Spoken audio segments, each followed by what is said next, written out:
really, really cool piece of kit. Yeah, and the fun thing about this too is, so before I was doing a 360, so you can see all this. This is, I want to give kind of the shot that you would get if you're sitting where we're sitting, right? So you and I have this is our 180 view. I mean, it's, if you have a VR headset, or if you have a cell phone and you can actually build these things, this is as if you were sitting in the spot, right? So when we're thinking about the ethnography stuff that you and I want to do, this is really a great test of, let's say we want to go to Amsterdam, right? And I want to take students there without actually taking them there. This is what it would look like if you were there. And beyond that, it also captures sound bi-aurally, so it's like you have, a left channel, a right channel. Got it. Just like you would in real life. So the thing that I really like about this as well is that for us, looking back on this footage, we can kind of recreate, a picture says 1,000 words, a video says 1,001, right?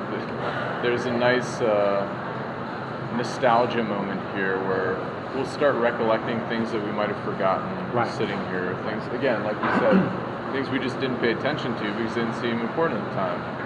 Like I'm starting to notice now, there's a pattern of purchasing whereby people come in here on their own before their friends show up, or before their fellow diners show up. They pick out what they want, right, by browsing, and then go meet their friend. Their friend comes back, and their friend's like, "What are you gonna get?" And they're like, "Oh, I'll have this," right? So it's kind of like a pre-purchase. Peruse, if you will. Mostly probably to save a seat. There's very limited seating. We're sitting on the outside. For context, we're sitting on the outside of this establishment, inside the hall. Yeah. Because the seats there were completely full, very, very quickly. And I mean, the other side of this too is that we're sitting in the bread area, because I had presumed that there'd be a lot more foot traffic here. Because, bread in the morning is fresh. The pastries probably last all day and were probably not made fresh. But yeah, it seems like there's a lot more activity at the coffee/pastry, which also might speak to, how Canadians do their day. Like, what's their daily routine? They may not buy bread in the morning because they're probably going straight to work and they want, a quick breakfast.